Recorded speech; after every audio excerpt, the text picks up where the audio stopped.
entrevista. En A Primera Hora, analizamos los hechos del momento junto a sus protagonistas. El siguiente segmento tiene contenido o opinión. La entrevista. En A Primera Hora, analizamos los hechos del momento junto a sus protagonistas. Muy bien, 6:43 en la mañana, gracias por la sintonía, gracias por los comentarios que nos hacen los oyentes. Hay una multiplicidad de casos sobre los cuales evidentemente poco o nada se habla. Se comenta mucho en redes, o se comentaba mucho en redes en su momento, pero a nivel de investigaciones ya propiamente dichas, potentes por parte de la Fiscalía, muy poco. De eso hay que seguir hablando. Me parece a mí que si no hacemos ejercicio de memoria y si no alertamos sobre determinadas cosas, lamentablemente va a seguirse manejando esta suerte de selectividad en varios espacios del país. Verónica Arias visita nuestra mesa de trabajo, asambleísta por la provincia de Loja, perteneciente al movimiento ARE. Con ella vamos a conversar justamente sobre la coyuntura legislativa, enfatizando en dos temas asociados a la fiscalización.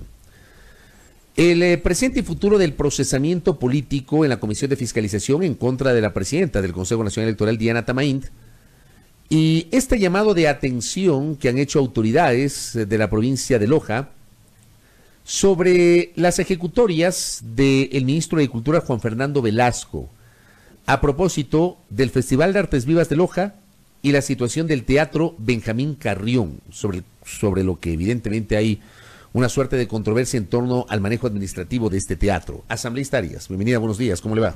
Muy buenos días, Fabricio, muchísimas gracias por la gentil invitación. Saludos a quienes siguen la señal de Majestad. Empecemos por el tema Diana Tamaint. ¿Cómo ve usted, cómo lee el desarrollo de este juicio político?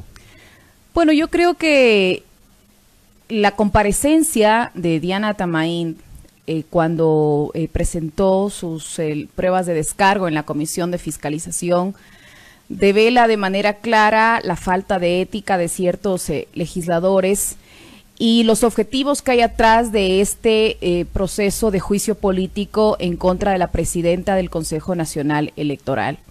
Yo personalmente creo que el movimiento que lo lidera Guillermo Lasso, el movimiento Creo, tiene la intención de tomarse el Consejo Nacional Electoral con la censura y destitución a través de este juicio político de la presidenta Diana Tamaint.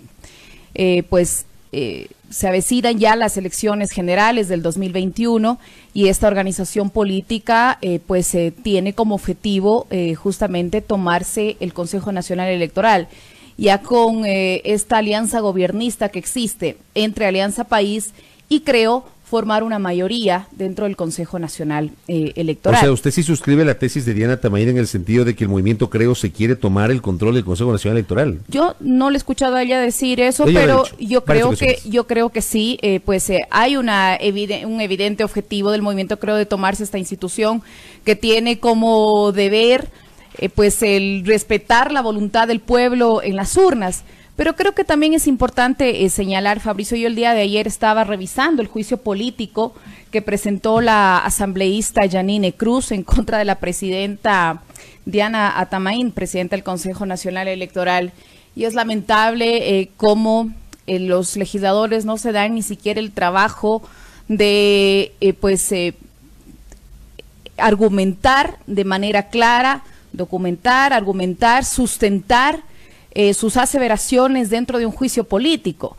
Resulta que la asambleísta Yanine Cruz copió el juicio político del texto del juicio político de los vocales del Consejo de Participación Ciudadana en el texto del juicio político en contra de la presidenta del Consejo Nacional Electoral. ¿Qué copió? Quiero poner algunos ejemplos. En la página primera del juicio político. Dice usted que copió el expediente. Sí, se copió el texto del juicio político. ¿Ya? Así es. Y aquí le pongo algunos ejemplos.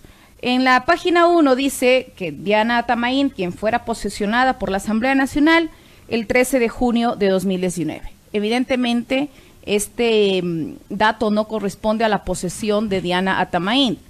En la página 6 dice, pone algunos argumentos, y dice, siendo procedente lo planteado a las 4 autoridades del Consejo de Participación Ciudadana y Control Social. Y así le podría nombrar varios ejemplos de cómo se hizo copy-paste del juicio político de los vocales del Consejo de Participación Ciudadana en el texto del juicio político en contra de la presidenta. A ver, lo que usted nos está diciendo es que el texto o varios pasajes del texto del juicio político a los ex vocales del Consejo de Participación Ciudadana forman parte de este nuevo procesamiento jurídico. Exactamente. Tal cual.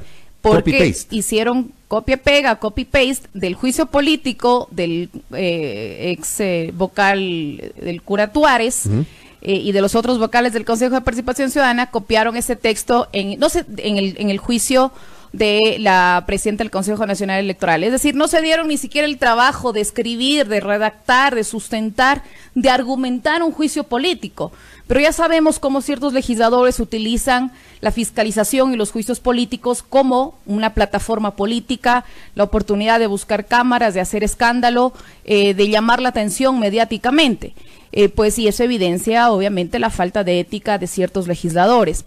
Ahora, la Comisión de Fiscalización ha pedido una prórroga de 5 días para poder emitir el informe en este juicio político. Yo creo que este juicio va a pasar al Pleno de la Asamblea Nacional, pero en el Pleno se necesitan 91 votos. ¿Y usted está de acuerdo que pase al Pleno de la Asamblea? Bueno, yo creo que podríamos debatir el juicio en el Pleno, pero resulta que hay una fiscalización selectiva. Otros juicios políticos se han quedado en la Comisión de Fiscalización. Ahí está, por ejemplo, el juicio político en contra de la ministra de Gobierno, María Paula Romo, y de otras autoridades que se archivaron y se quedaron en la Comisión de Fiscalización. Este juicio probablemente pase al Pleno de la Asamblea Nacional, y de ser así, por supuesto que lo vamos a debatir en este espacio, los 137 legisladores, pero de acuerdo a lo que señala la Constitución de la República, se necesitan 91 votos para la censura de esta autoridad. Además que existe también el criterio de otras autoridades. El vicepresidente de la Asamblea, César Solórzano, decía que a su criterio pues se debería haber planteado el juicio político a todos los vocales del Consejo Nacional Electoral, tomando en cuenta que es un órgano colegiado. Hay otros legisladores que señalan que, si bien es cierto, me refiero a legisladores del Partido Social Cristiano, que señalaron en medios de comunicación aquí en la ciudad de Quito, que si bien es cierto, este juicio político pasará al Pleno de la Asamblea Nacional, pues es muy complicado que pues se reúnan los votos, los 91 votos para la censura de Diana Tamayo. ¿Usted cree que hay méritos para censurar y destituir a la presidenta del Consejo Nacional Electoral? Yo creo que pues ella de alguna manera desvaneció los argumentos presentados por los interpelantes en la Comisión de Fiscalización.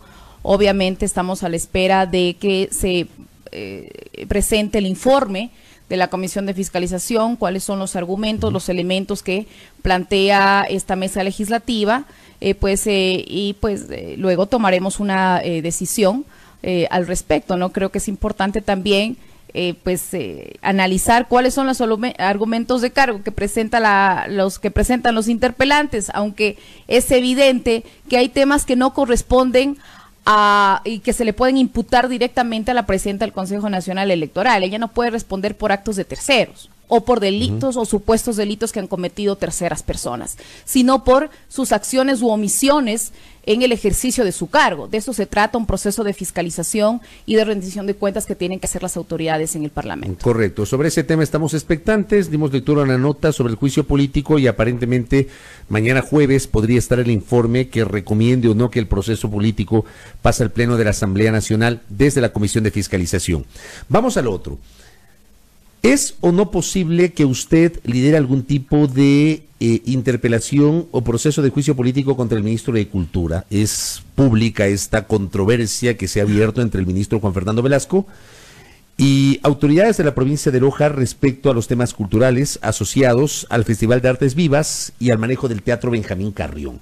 La semana pasada, el Pleno de la Asamblea Nacional aprobó por unanimidad de los asambleístas presentes un proyecto de resolución para que el mencionado ministro acuda a la Comisión de Educación y presente una explicación sobre estos temas.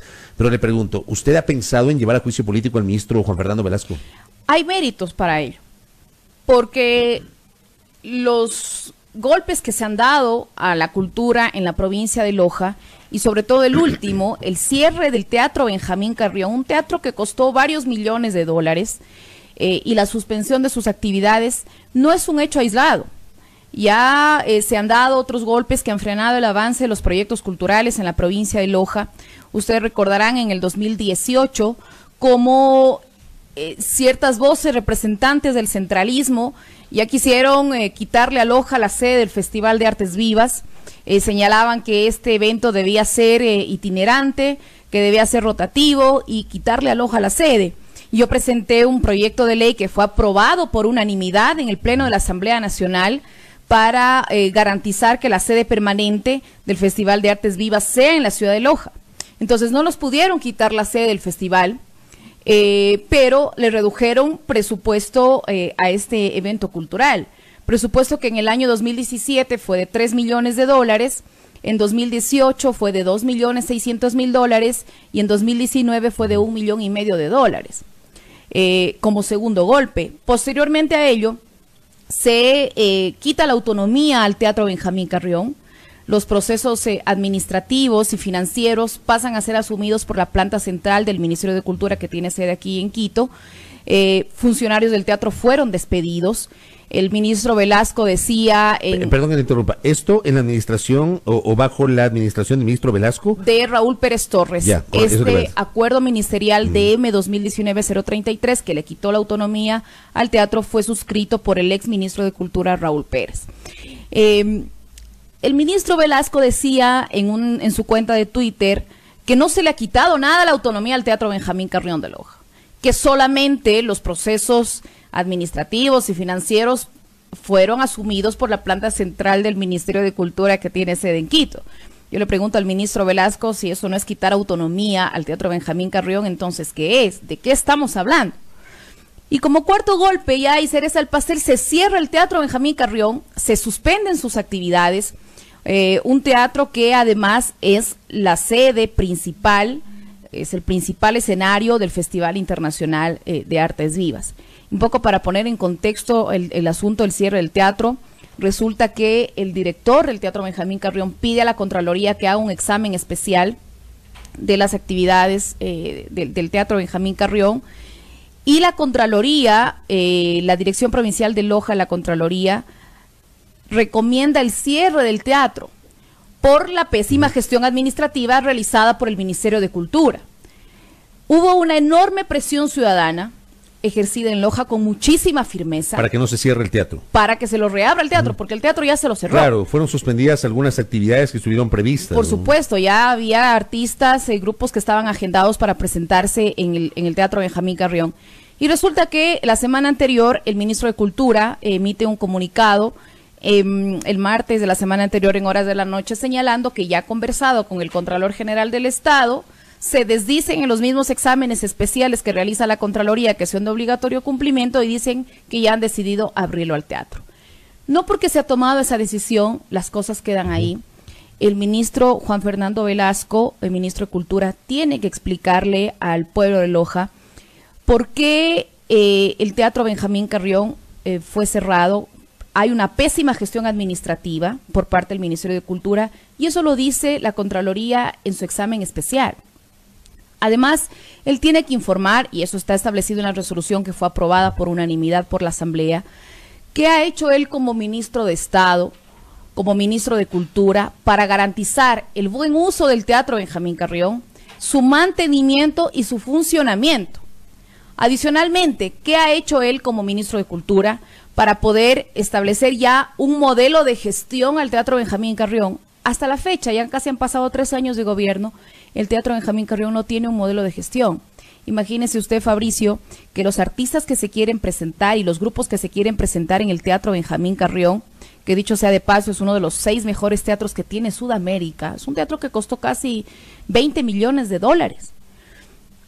No tiene un modelo de gestión. Los artistas que se quieren presentar, digamos, hacen pagos a través de canjes de donaciones. Hay artistas que han pagado sus presentaciones donando computadoras, laptops al Teatro Benjamín Carrión, otros que han hecho canjes, por ejemplo, con mantenimiento y limpieza del teatro. No hay un modelo de gestión, no se sabe cuánto cuesta alquilar el teatro. Dicen que cobran de acuerdo a precios referenciales del uso de otros teatros a nivel nacional. Hasta la fecha no tiene un modelo de gestión el teatro.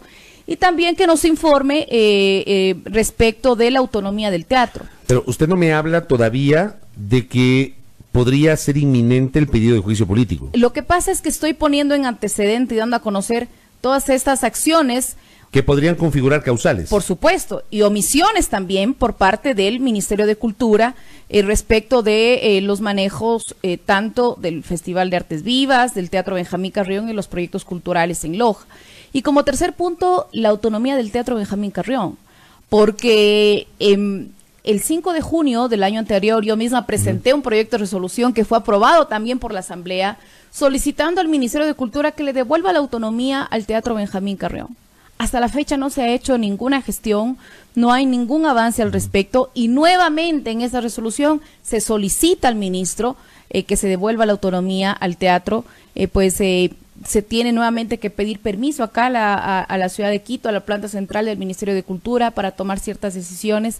Ese teatro necesita ser manejado con autonomía y además que tenga un buen modelo de gestión para que pueda estar a disposición de los artistas, de gestores culturales, no solamente de Loja, sino también del país. ¿Hay fecha ya para el llamado a la Comisión de Educación al Ministro de Cultura? Posiblemente sea el día lunes en horas de la tarde, de acuerdo a lo que se ha señalado por parte de la Comisión de Educación de la Asamblea Nacional. Todas estas acciones que se han ido tomando evidentemente han golpeado a la cultura en Loja. Yo personalmente creo que no había necesidad de cerrar al teatro para poder solventar estos problemas de índole administrativo. Los funcionarios del Ministerio de Cultura podían solucionar estos problemas burocráticos sin necesidad de cerrarlo al teatro. Evidentemente hay un manejo centralista por parte de ese gobierno. Parece que el centralismo se ha convertido en política de Estado. Veíamos también el día de ayer los lojanos cómo nos quitaron la coordinación zonal de turismo, se la llevaron a Cuenca. Ahora se agrupan varias provincias en una sola coordinación. Por ejemplo, en la coordinación 6 están agrupadas 10 provincias. Es decir, ahora tenemos que ir a pedir permiso en Cuenca, los lojanos, para realizar trámites relativos al turismo. Entonces, vemos cómo el manejo centralista del Estado prácticamente ha golpeado no solamente los temas culturales, sino también a otro tipo de áreas dentro del manejo de la administración pública. Correcto. Y esto hace además que se genere un manejo ineficiente, ineficaz del Estado en sus diferentes áreas. Se me terminó el tiempo, le pido menos de un minuto porque un oyente me pide que le pregunte ¿qué pasó con la ampliación de la carretera Loja-Catamayo? Finalmente, ¿cómo quedó eso? ¿Va a ser 3 carriles, 4 carriles? En menos de un minuto la respuesta, por favor. Vea, el ministro de Transporte visitó la ciudad de Loja hace 15 días aproximadamente y dijo que en febrero del 2021 van a llamar a licitación, es decir, en plena campaña electoral. O sea, el próximo año. Sí, cuando ya prácticamente las postrimerías de este gobierno quieren llamar a licitación para la ampliación a 4 carriles de la vía Loja-Catamayo, justo en plena campaña. Es decir, harán de la ampliación de la vía Loja-Catamayo un tema de campaña electoral. Si es que hubiera voluntad política de ampliarla, ya hubieran derogado el decreto ejecutivo 892 que lo suscribió el presidente de la República el 9 de octubre del año pasado, que señala que esta vía tiene que ser ampliada solo a 3 carriles. Si hubiera la voluntad política para ello, ya lo hubieran derogado o modificado a este decreto ejecutivo, pero el ministro Gabriel Martínez dice que el próximo año, en febrero, recién estarán llamando a licitación. Es decir, es una burla. La carretera Loja-Catamayo, a mi criterio, no será ampliada a 4 carriles por este gobierno. Correcto. Gracias, asambleísta, por el tiempo, muy amable. Gracias a usted. Verónica Arias, asambleísta por la provincia de Loja en representación del movimiento ARE, nos habla sobre el juicio político que está siendo tramitado en la Comisión de Fiscalización contra la presidenta del Consejo Nacional Electoral, con esta alerta respecto de la forma como se está llevando adelante por parte de uno de los interpelantes, y también la posibilidad de un juicio político contra el ministro de Cultura, que la próxima semana podría ser convocado al pleno de la Comisión de Educación de la Asamblea Nacional. 7 de la mañana, con 2 minutos en la primera hora.